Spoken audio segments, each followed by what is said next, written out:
ঠিক আছে। আমারও দৃশ্যবিতে কি সুন্দর একটা পোর্ট্রেট।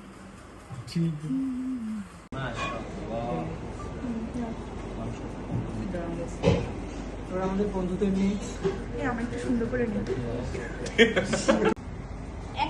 ছোট দুটো স্যান্ডউইচ সবগুলো দিতে পারে। তার হাতটা দিও না কেউ। আর আরে আমি Which for Sharia's tree?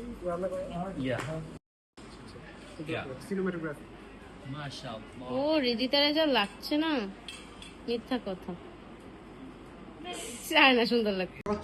তুই কেন মনে হয় না না না, সাকিবকে পিছন দিয়ে ভাবতেছিল। চুল বড় না? মুন্নার তখন চুল বড় ছিল না, এর জন্য লাগছে। আমরা তো অফার দিয়ে দেখছি। আন্টি পনির কি নিজের হাতে বানায় নাকি কিনে? না, পনির কিনে আনা, রান্না আম্মু। বানানো যায় নিজের। কিন্তু ওকে ছেড়ে গোপাল বিয়ে করে ফেললো। গোপাল রে